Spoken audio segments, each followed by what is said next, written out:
Yeah, rolling blackouts. Oh, wow.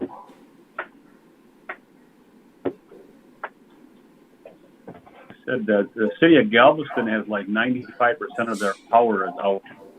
Really? I have a friend, I texted a friend of mine, they took a winter vacation in Corpus Christi this month. It's 37, this is a couple hours ago, but it was 37 degrees in Corpus Christi. Wow. Really?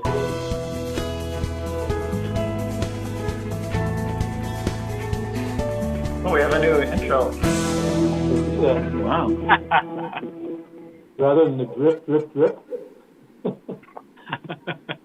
That means it's time. It's time. Yeah, must be the start. Yeah, 3:30 on mine. Okay. All right. Well, mine's still maybe a minute or two behind, but seeing we're introduced here, we'll call our meeting to order. If you will all stand and join me in the Pledge of Allegiance. I pledge allegiance to the flag of the United States of America and to the republic for which it stands, one nation, under God, indivisible, liberty and justice for all.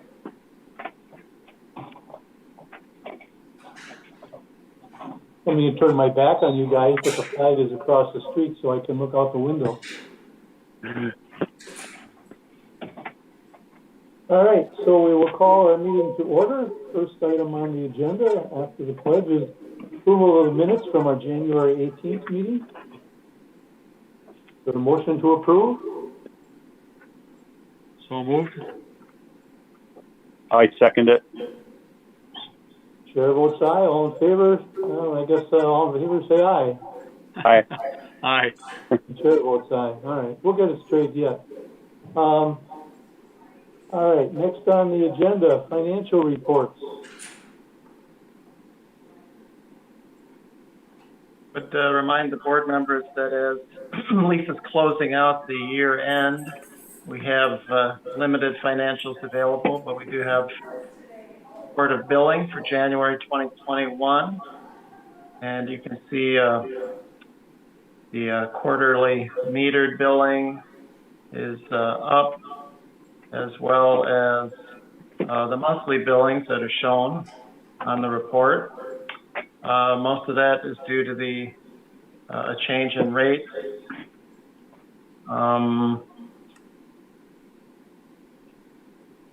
Cash reserve figures, you can see that's about where expected to be at the end of 2020, heading into January 2021.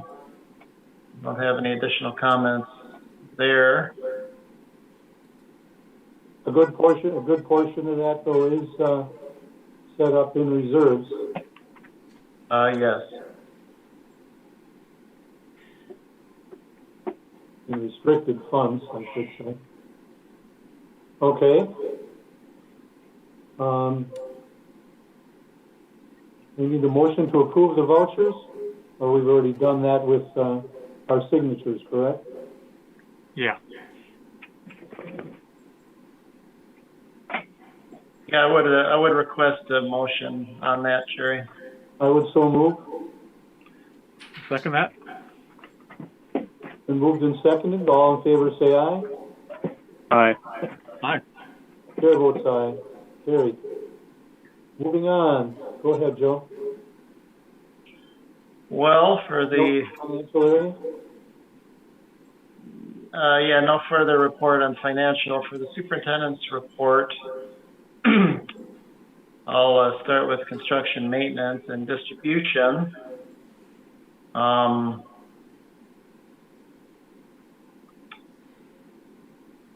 We had a total of 6 water main breaks in January, mostly on 6-inch water mains, older mains. One was on a 4-inch at 1518 Huron Avenue. That would be a very old main, 4-inch substandard size. So the crew was very active in January, and that's continued in February. They were out over the weekend several times as well. some hydrant work associated with one of those main breaks. We did aid in installing the second wholesale water meter at the New Aurora Hospital site. The water utility owns the water meter. The meter pit and associated controls are owned by the Village of Kohler as a wholesale customer.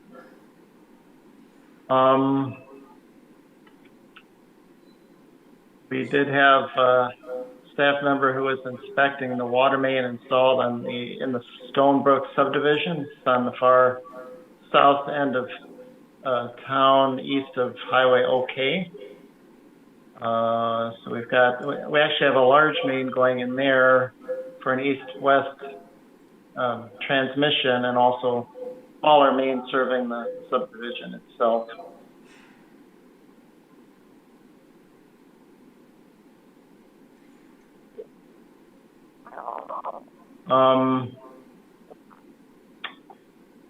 Elsewise, I would report in operations. We'll go through the monthly January report. We pumped a little less water than we did a year ago. No real explanation. 4% less this January compared to last January. Water temperatures in the lake water were a little warmer than usual. I wouldn't say warm, but warmer. We did not have to go into winter operational mode in January because the raw water temperatures were normally above 33 degrees. That's our cutoff. When we see a temperature below that, we go into what we call winter ops mode, and that helps reduce the chance of fragile ice buildup. But we did not have to do that in January, which is a little bit unusual. Otherwise, nothing unusual to report for January. You do have the detailed maintenance list to review. Typical a variety of different work to keep the plant up and running. One small element that pops out, we've been installing a lot of new LED lights as we can. Those, I think we're all aware, those have become very both efficient but also very effective lighting. So we're using a lot of those in the plants now as well.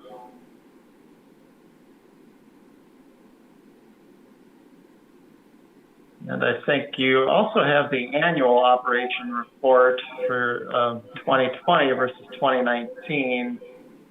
There's a lot of information there. Basically 2020, we pumped less water than in 2019, and that affects most of the expense numbers and other numbers. Of course, our use of raw materials, electricity, natural gas, chemicals was all down because we pumped a little less water.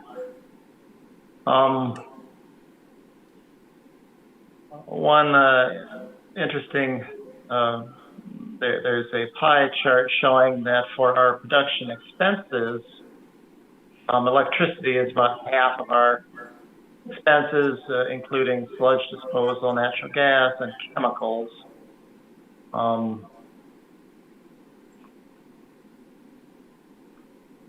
Otherwise, on the annual report, I won't go into too many more details, but you can review that as you would want to. And then customer relations and fiscal, CR&F for January. If I may ask, have we had any icing problems now in February? We have not. We did go into winter ops mode, but we have not seen any icing. Okay. We are aware that at least two of our neighbors have had some icing events, but we have not. Okay, good. Thank you. Looking at the CRF report for January, we did reopen the pay window, but there's much less activity there. Not as many people out and about. More people using Dropbox, more people using electronic payments. You can see we mailed out about 5,600 paper bills and about 1,900 email bills.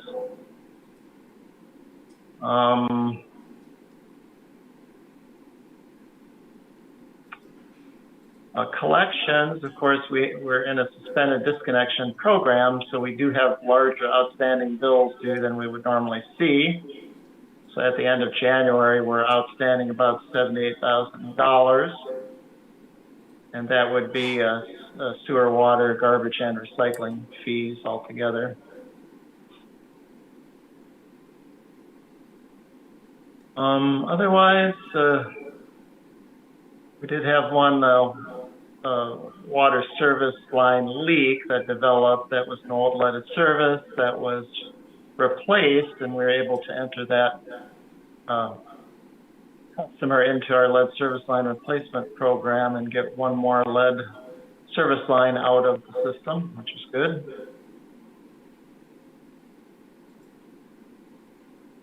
Website activity, about 2,876 visitors to our web page, mostly on the pay your bill location. We did have a lot of Facebook people reached on our one of the photos used in the raw water improvements presentation. Kind of a, I don't know if it's an aerial, no, it's a Google Earth photo showing the location of the plant and the lakeside and where a future intake might be located.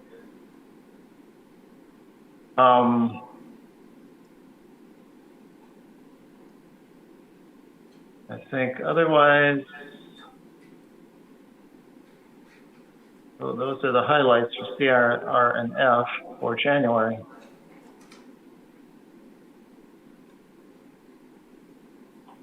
Any questions for Joe? None for me. No, I'm okay. All right. Moving on to items previously held over for discussion or possible action. The raw water improvements project, Joe? Yeah, a few things on RWI. I did make a presentation to the Committee of the Whole in January. Appreciated the opportunity to do that. We did post the PowerPoint online and distribute it in various ways. Sheboygan Press picked it up and ran an article on the project as well. I didn't receive many contacts after those public outreaches. I think people are aware that that's a critical project to replace aging critical infrastructure to provide water for the community. I did present our updated cost estimates. We realize it's a costly project. We're trying to make every effort to right size it so that we do not end up with stranded assets or spend any more money than we need to.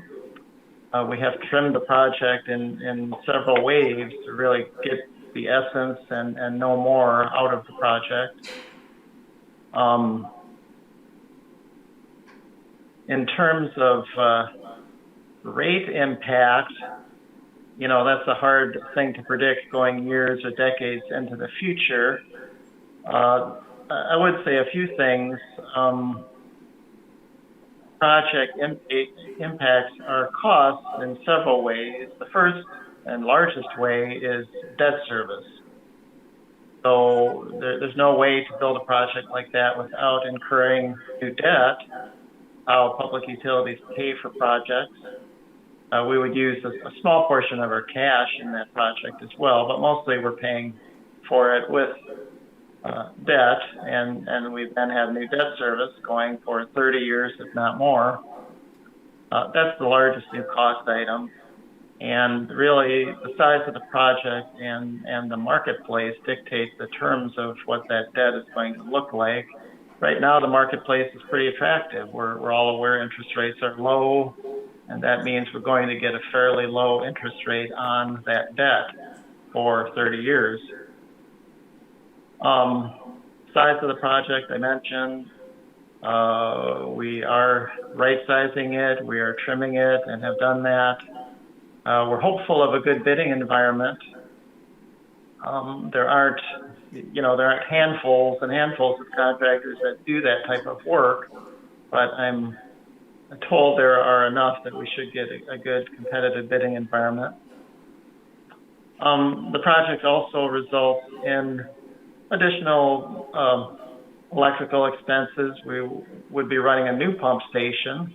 It should be more efficient than our current pump station. But we're going to maintain existing systems, so we're going to have some additional maintenance costs in maintaining both systems. Those shouldn't be huge, but they will be part of what we'll see. Another big aspect is the municipal payment in lieu of taxes, the pilot payment. Whenever the utility adds plant structure, the pilot payment goes up, and that will be true for this project as well. And that's a new cost that we have limited ability to have any control over. I think the board members are aware that the utility accountant and I have looked at these costs and projected them into the future, and we can certainly see that rates and revenues will need to go up to pay these new costs. We're hopeful that the community and our customer base will grow. With that kind of growth, we have revenue growth without a need for rate increases. Hopeful of seeing businesses come into the South Park Enterprise Campus. That's not the name of it. I can't try it like Yeah, excuse me. And hopefully some of those customers will be water users of significance in terms of water usage. That will help revenue growth.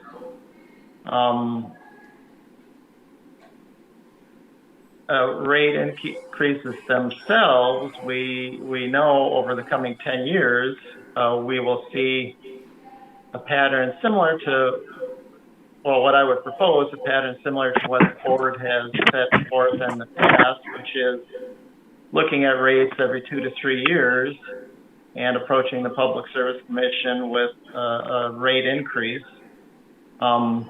It's important to recall that neither the board or the Common Council or utility staff set water rates. Those are set by the Wisconsin Public Service Commission based on our actual expenses and revenues. They have a very complicated financial model that they use for public utilities. Public utilities are allowed a very moderate rate of return on their operation, so there is not something like much adjustment in that rate of return either. Things like wholesale water rates are also set by the state. We do not set those locally. They're set because public utilities are a monopoly in operation. The state takes jurisdiction and sets those rates in a fair, equal manner through all public water utilities. So what I would advise is that to pay for the RWI project, we're going to see rate increases at that interval. And I know the board has been committed to keeping those rate increases either single digit or lower double digit figures. And we expect that would be the case as well going forward. There certainly will need to be some lower double digit increase figures, I would estimate, unless we see just a lot of water use coming into the community and water revenue going up in that way.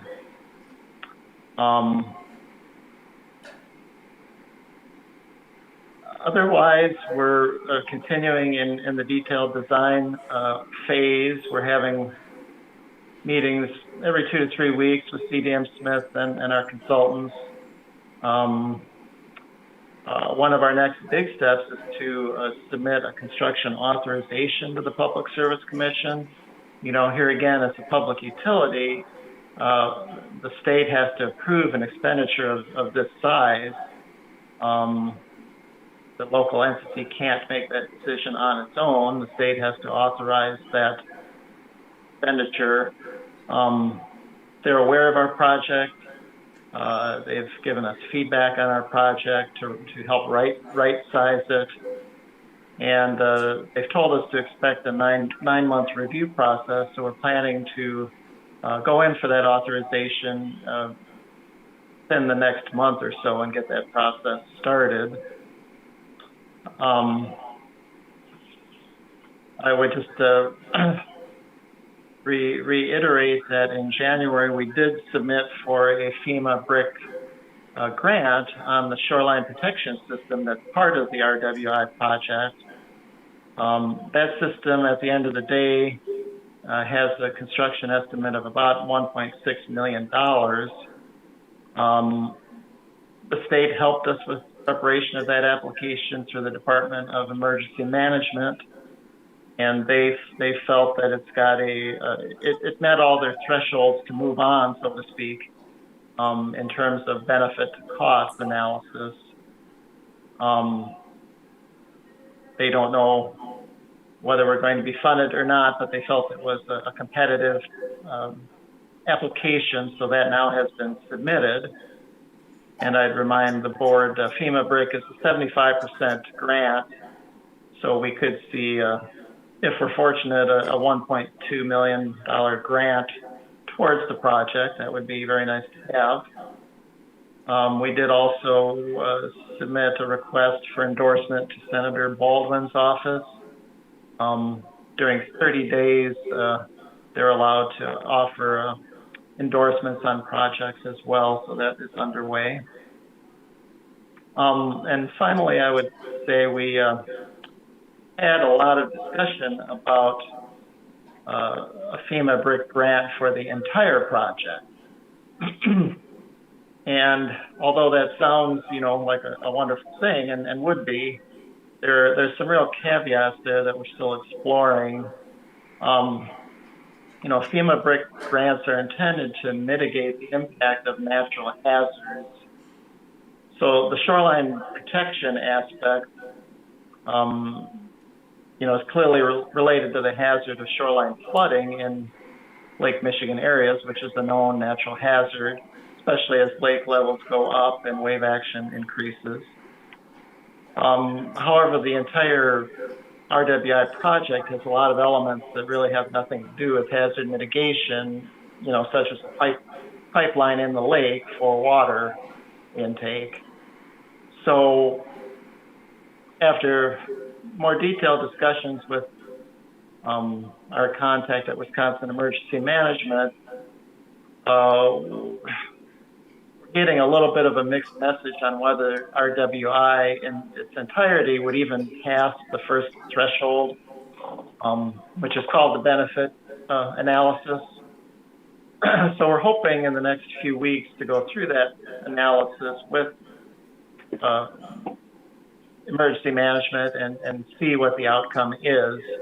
If the outcome shows that there's not a high enough ratio of benefit, then there's no point in pursuing an application because you're not going to make the threshold.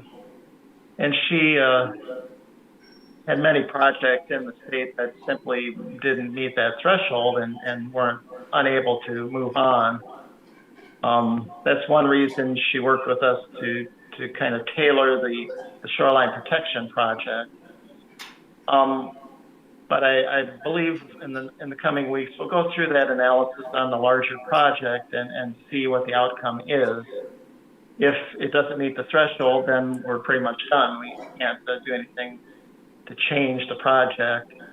If it does, then we'll have more consideration, you know, what really is our likelihood of success, how would it impact the project timeline, and what resources would we have to expend to make a full application. So I'm hopeful that in the next 4 to 6 weeks, we'll be able to answer more of those questions. Meanwhile, I've also been working with our financial consultants, Wisconsin finance professionals, Ms. Carol Worth, on updating possible funding mechanisms with the latest information, latest marketplace data, and safe drinking water loan information, and that now has all been updated as well.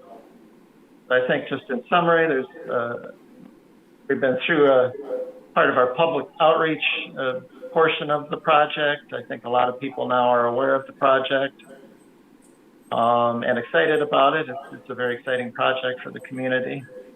And we're moving into a lot of details and continuing forward towards completion of detailed design in June of this year.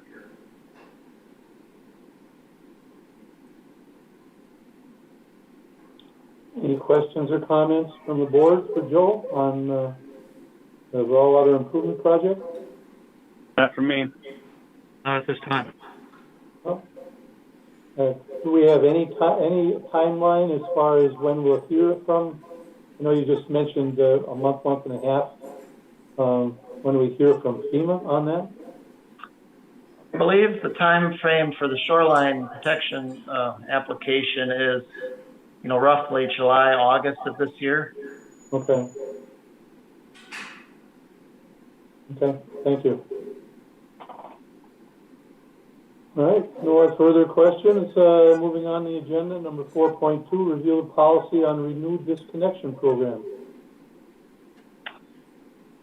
So last month we had a discussion and the board took action to resume the disconnection program when allowed to do so by the Public Service Commission in April 15th. The moratorium is ending. So the key elements of what we would be resuming are shown here, and were what we discussed last month. We'd be changing the threshold for disconnection from $150 up to $300. We'd be reducing the down payment on a deferred payment agreement to 25% down from 50%. The other issues are pretty much what we had in place before with the disconnection program. And just as an example, an average customer using 15 cubic feet of water per quarter, that's a fairly small usage, has a total bill from the water utility of $152. But of course that includes pure garbage and recycling, and water is about 40–45% of that normally.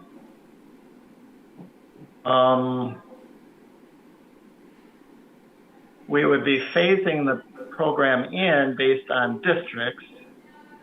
We have 4 districts. We have monthly. We have the 3 districts that are shown.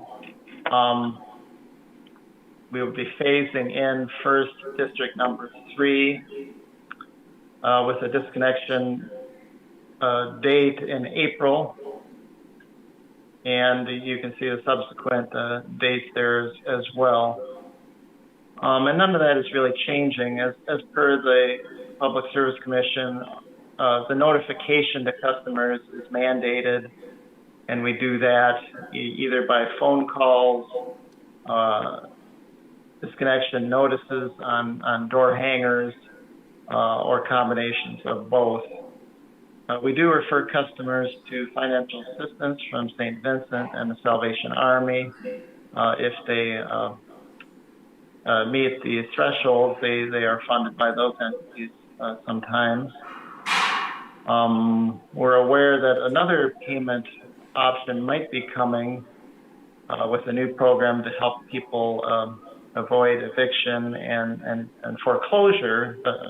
Avoid foreclosure and utility payments are included in that new program as well, but we don't have details yet on that.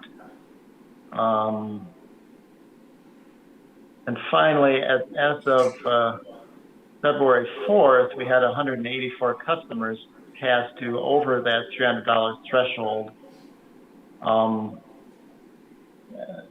We did send all past dues prior to November out on tax rolls last year, but some are missed in that process or come after that process. So currently we have 184 customers that would be in that category.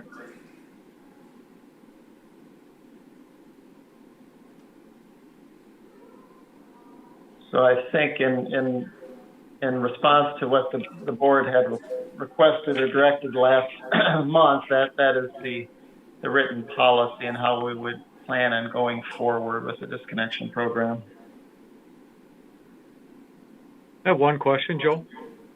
If we don't have a phone number associated with the account, do we actually roll a truck 3 times to hang door hangers or just once? We are required to make multiple attempts, so we do go out there multiple times with door hangers. Okay. I can see where with one time the wind might blow it away, and at least you're giving people multiple chances.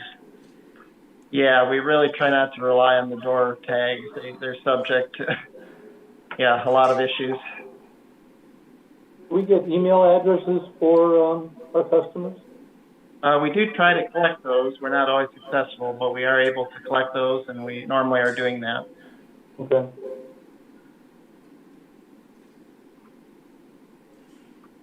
Any other questions? Nope, not for me. Not for me. Moving on to section 5 of our agenda. 5.1, request approval for the fourth quarter reports from 2020.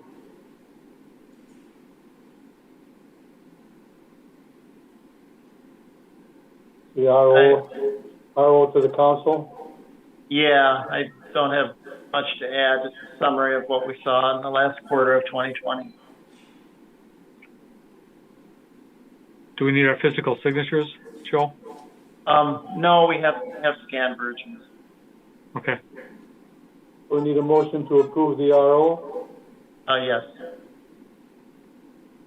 So move. I'll second it. Moved and seconded. All in favor say aye. Aye. Aye. Chair votes aye. Carried. Moving on.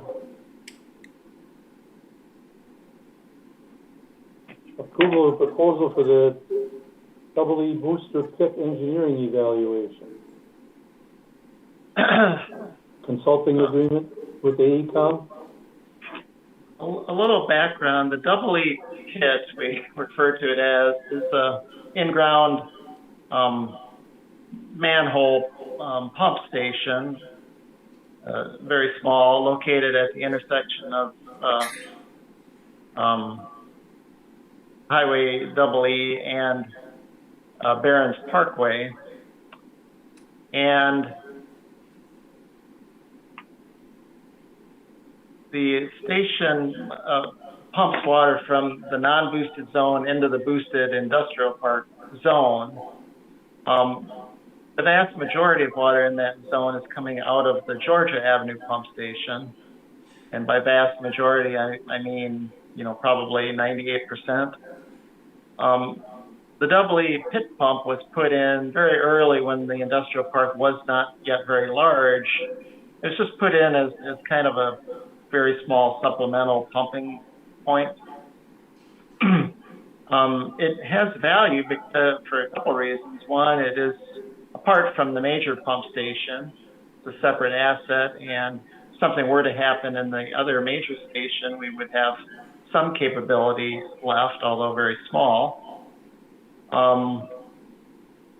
It also is located really just down the street from one of our largest water users, and is a kind of an efficient way of pumping some water directly to them with very little loss. And the third function it serves, it takes water from a location in the south side zone where we don't have a lot of water usage, but by pushing water into the boosted zone, we're able to draw fresher, newer water to that area behind that the pit pump is drawing from. So we refer to that as it kind of freshens water in the whole area there when we utilize it. Water, if it's not used, can lose chlorine and stagnate. So that's one area where we like to use the pit pump to kind of freshen an area that does not have high demand. But the pit pump is aging. It's been there at least 30 years. I'm sorry, I didn't check exactly when it was put in, but it's about 30 years old. It's very small physically. It has one pump in it, and there's not really much room to do a whole lot more. So what we would like to do is we requested a proposal from AECOM, and they've been working on some of our pump station projects in recent years. They helped us evaluate locations for the new water tower. They helped us upgrade pumps at Georgia Booster Station. And they've also worked on our hydraulic model in the industrial park. So they're very, very well experienced to do booster pump projects for the utility. And we asked them to give us a proposal, which you see before you, and it's really an evaluation of the pit pump. Should it be expanded at that location? What are the ultimate constraints? We would like to have more flow capability. Currently it can produce maybe 400 gallons a minute, 350, 400. We'd like to really have it up to 1,000 gallons a minute capability. We would like an evaluation. Can the site support that in terms of drawing from where it does in the distribution system? We'd also like them to do a little bit of an evaluation. Is there a better place to locate this supplementary pump station? There are a few options. We don't really know without looking in the details. Maybe there's a better location to invest in.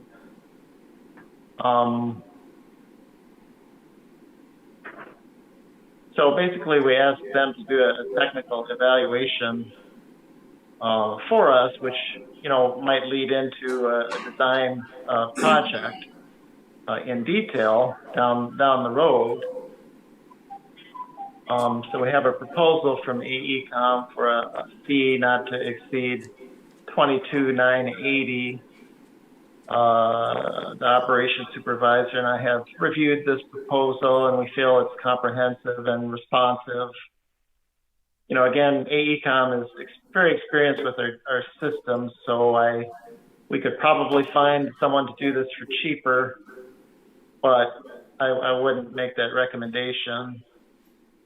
We did budget for this project, including design phases, so we had budgeted well above what this proposal entails in terms of cost.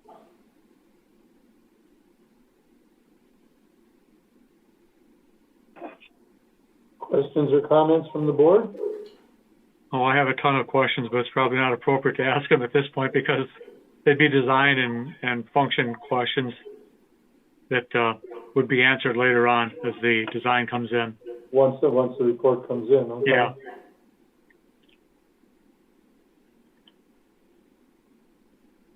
I guess one thing I could ask, is this on the 20-inch line that's down near NEMAC now? No, it pumps from the end of Business Drive, I might have misstated that before. Business Drive, and it pumps from the east into the old portion of the business park on Gateway Drive. I'm sorry, on Barron's Parkway. Okay. And it's pumping. I'm sorry, Mark, it's pumping out of a 12-inch main that we a few years ago connected where that viaduct is there. So there, in other words, there's plenty of capacity to increase the size of the pumping. We believe so, yeah. And it's not like you're on a 4-inch line or something like that. No.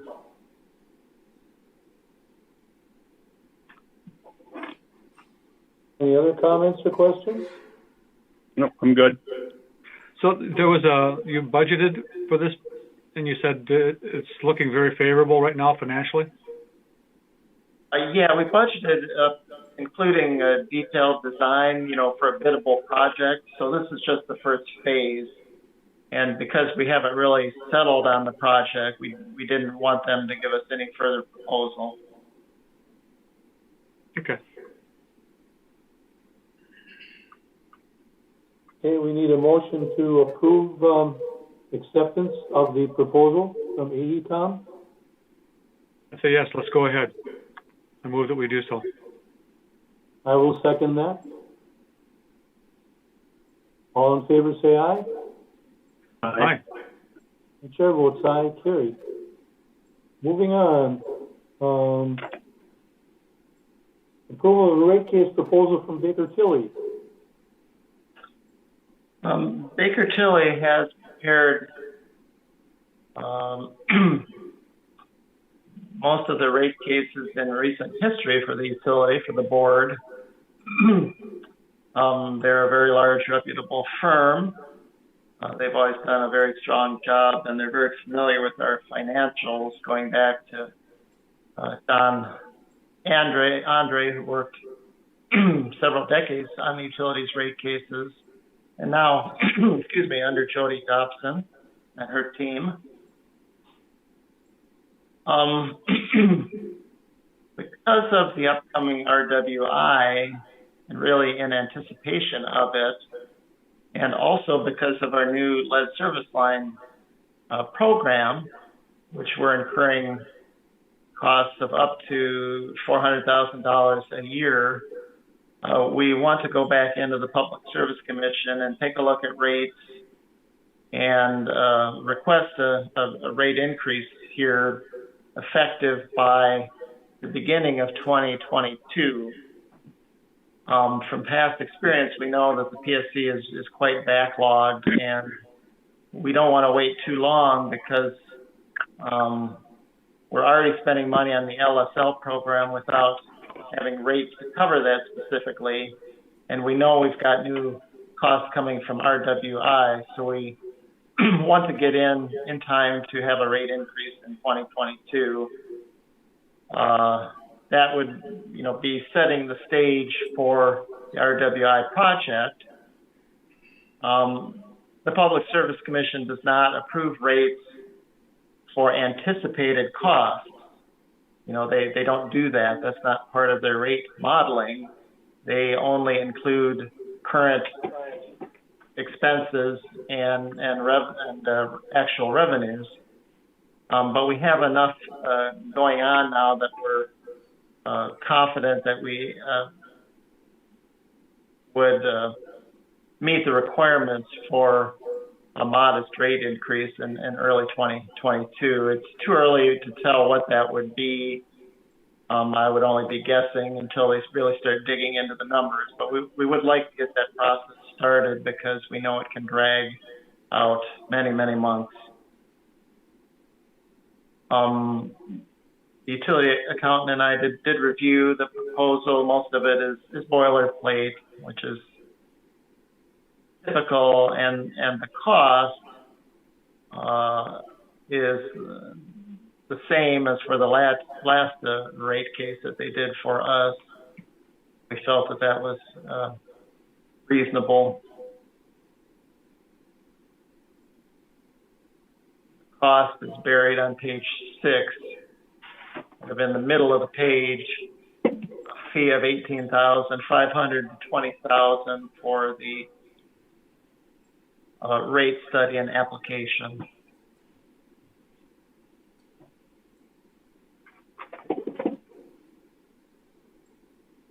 If I may comment, they have done an excellent job for quite a long time that they've been involved with the Sheboygan Water Utility.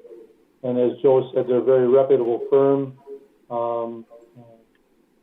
They have always been very, very cognizant of what we need and very, very much willing to take our input and put that into what they end up with their end product. So, I would move we accept the proposal from Baker Tilly.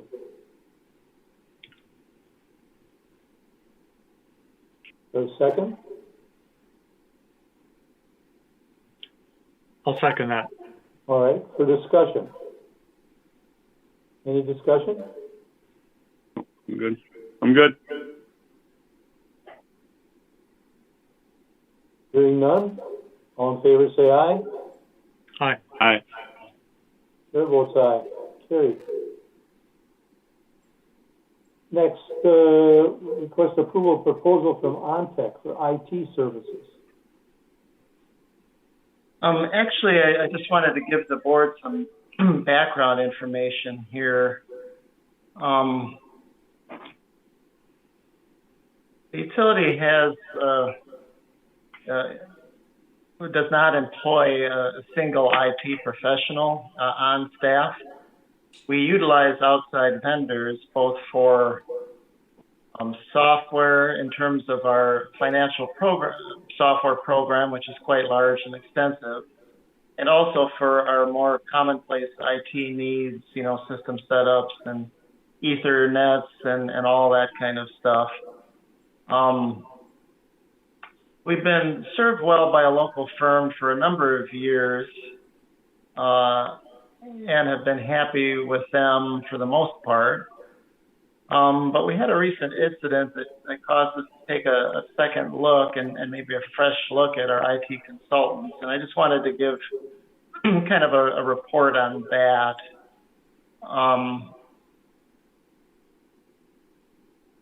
We had a situation where we did have a security breach, and the overall response to it through our IT firm I felt was lacking. In terms of responding to the initial breach and also kind of providing follow-up. And this wasn't a highly significant breach. Breach is probably even an excessive term. But because we deal with a lot of financial information, a lot of billing activity, account activity, any kind of issue for us is pretty serious.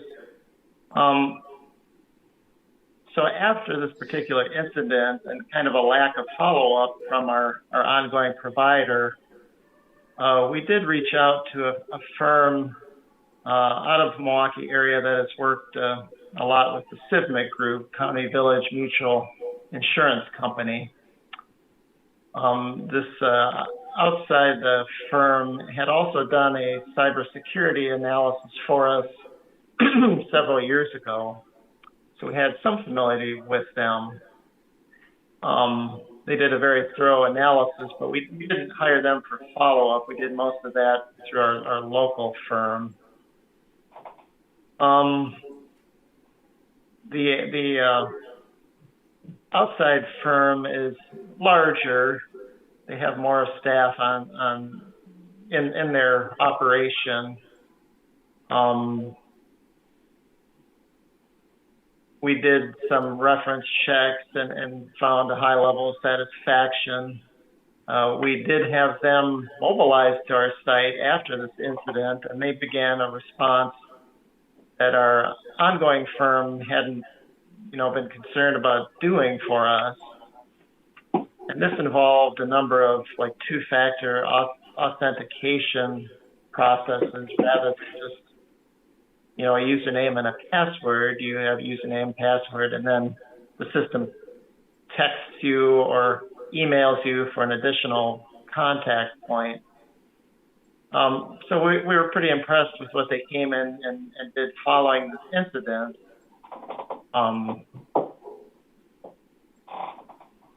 One thing the utility accountant as well was expressing just that we really need to be confident that we have a high level of cybersecurity defenses and kind of an ongoing review. That's something that you just can't do once and think you're okay and 6 months down the road or even 2 months down the road. So we did find that this new firm has more of a proactive, where they're coming on a scheduled basis, not just reacting to all of a sudden we have a problem and we call in. They do work for a number of other municipalities, which again is reassuring, and they have some familiarity of the level of what we're doing and our need for security. So I think I just wanted to indicate to the board that we are following up and doing some review of IT and our consultancy, and we may want to move direction in the near future and try a new relationship going forward. Have we put together a request for proposal at all? We do have information, a proposal, yes. Okay.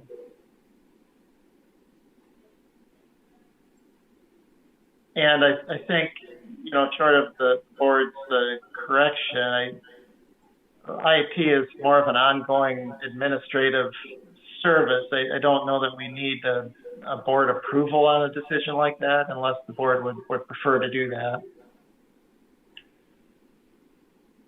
This is pretty much, you're talking about protecting your business and office processes, right? Not the industrial processes? Yeah, that's correct. This is solely business-oriented, Mark, not SCADA, nothing plant-oriented. Because as I understand, all of the industrial processes are completely separated from the internet. That's correct. That was the article that I sent out this morning that came from last weekend's Wall Street Journal. It's talking about a water utility that had their industrial processes breached, which would be a whole nother can of worms. I mean, we need to be very, very concerned. We all appreciate how concerned we need to be about customer information and the financials. That certainly is important. I don't want to downplay that either. Yeah, and I think the Florida incident did, again, awaken our need to just kind of not be complacent and be more proactive. And that's why we're leaning towards a change. I don't feel like we've been as proactive as we could have been, and that's where we rely on the consultants really to guide that process. And I feel like we're just ready for a change. Could I ask, what does the city do for IT support? They have an IT department, don't they? They do, yes. They have a separate department.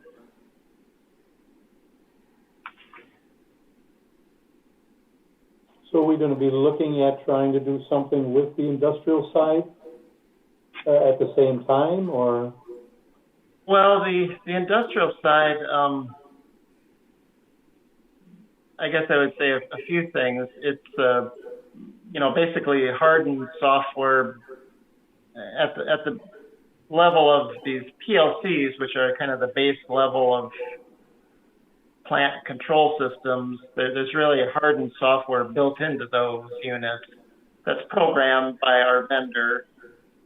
It's not accessible to the internet or phone lines or anything like that. It's very hard to hack those units unless there's some encoded code within the software embedded that they come in the door with. And that has happened at the level of, international attacks. We've heard these, something in Iran where a governmental entity embedded something into their base code, and at a certain time point it activated and started creating mechanical havoc in systems, and it wasn't being controlled from afar. It was built into the base code of these units.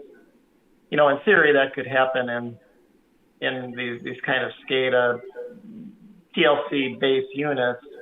I'd say we have very little control over that aspect. One strength we always have is that our plant is staffed around the clock. In some areas of the country, they're not. They go automated, and there isn't a person checking and listening and verifying things directly. And that's actually, I think most cyber attacks like that are ultimately detected by a person realizing something's wrong. So at the end of the day, we have that kind of protection as well. But things like keeping that system separate from our plant online systems is part of what the consultant does help us with. But really the hardened PLC and the SCADA equipment comes from a different vendor who's more responsible for that security. And, long ago, the operations supervisor, and I wholeheartedly agreed with them, took the viewpoint that radio systems are hard to breach. They sound old-fashioned, but they're actually pretty secure in terms of, you can't breach a radio system from across the seas, so to speak. And a number of our systems communicate with secure radio systems. In the electric utility side of the business, one of the big concerns is vendors coming in with thumb drives with some malicious software on them. So just to throw that out there. Yeah, and one of the policies, in some organizations, we haven't fully implemented that, is to not, to disable those kind of means of, that you can't put a thumb drive into a laptop or a computer sitting on a workstation physically.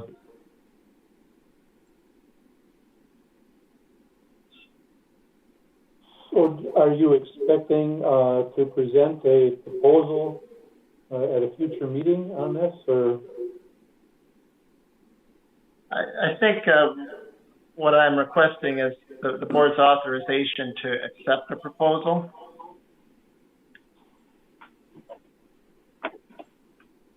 It's a little difficult. If the board wants to see chargeable rates and such, I can certainly provide that. It's a little hard to give a anticipated cost breakdown other than chargeable rates and some planned activities, but I could certainly do that if the board wants to see those numbers. Well, I'm certainly in favor of increased attention to cybersecurity, so you would have my support for that, Joe. I don't have a problem with that either. No, this is a big deal these days. Right. It's very, very important, and it's not something you really want to take 2, 3, 4, 5 months to look at things and that type of thing. As you say, it's more of an administrative type thing. You're making those calls to make sure that everything that's going on, at the utility is smooth and guarded.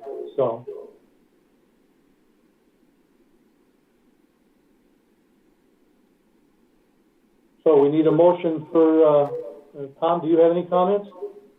No, so I understand completely. This is not any kind of contract with these people. We're just saying we're going to use them as our provider, and it's going to be billed on as an as-needed basis. Is that correct? It would be a yearly service contract, Tom, just a one-year term at certain rates. Okay, gotcha. And with that, we need a motion to approve the proposal from Ontech. So moved. I'll second it. Been moved and seconded. All in favor say aye. Aye. Chair votes aye. Carried. Next, proposal for replacement of GPS survey unit. Yeah, our distribution as supervisors provided a summary.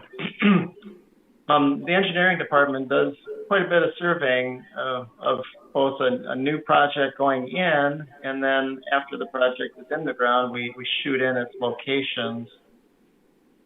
We do this now with the GPS survey unit.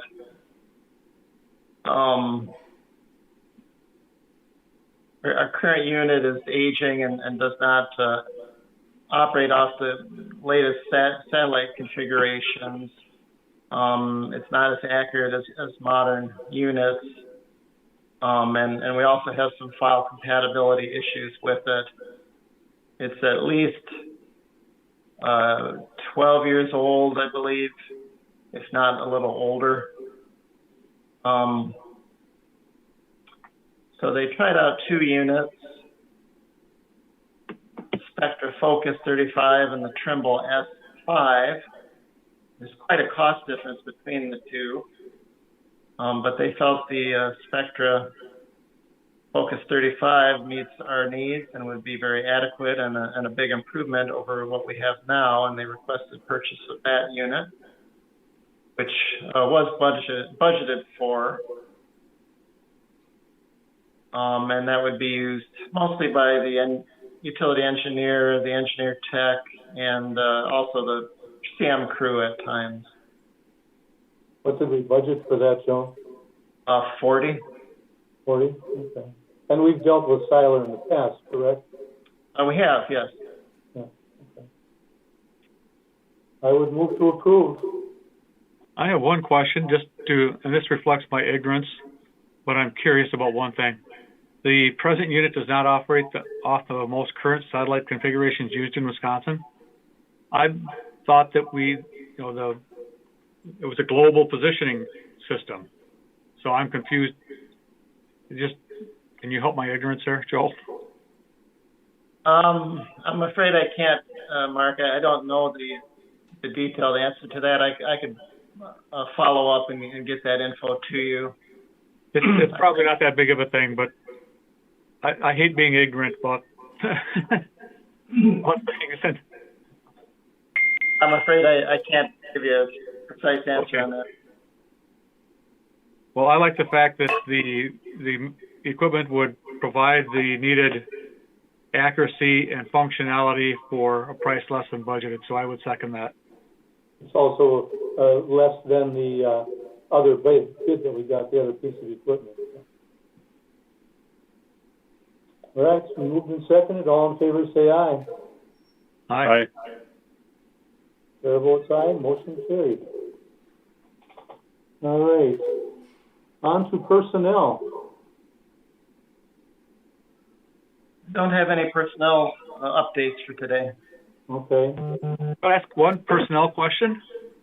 You reminded me when you mentioned the GPS survey equipment, our engineering tech would be using it. He was interested in pursuing a degree. Is he still able to do that? I'm wondering how he's doing.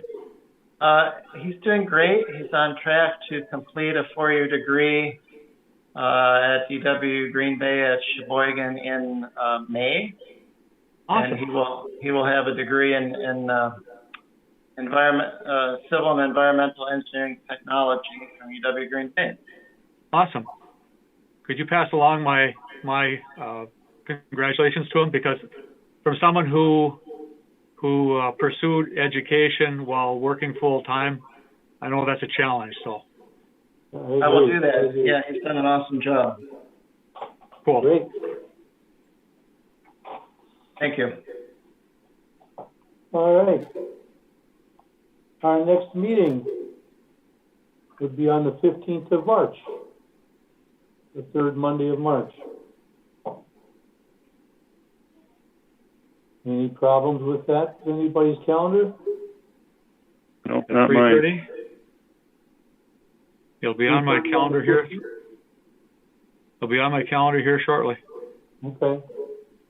It's already on mine. Joe, that's good for you as well? Yes. All right. Then we need a motion to adjourn our meeting. So moved. I'll second it. All in favor, say aye and get up. Aye. Aye. Aye, thank you. Joe, how you are guys. things going? March 15th. How are things going at home, Joe? Going okay. Still in recovery, but making progress. Thank you. Good. That's going to be a tough road to hoe. Yeah, it is.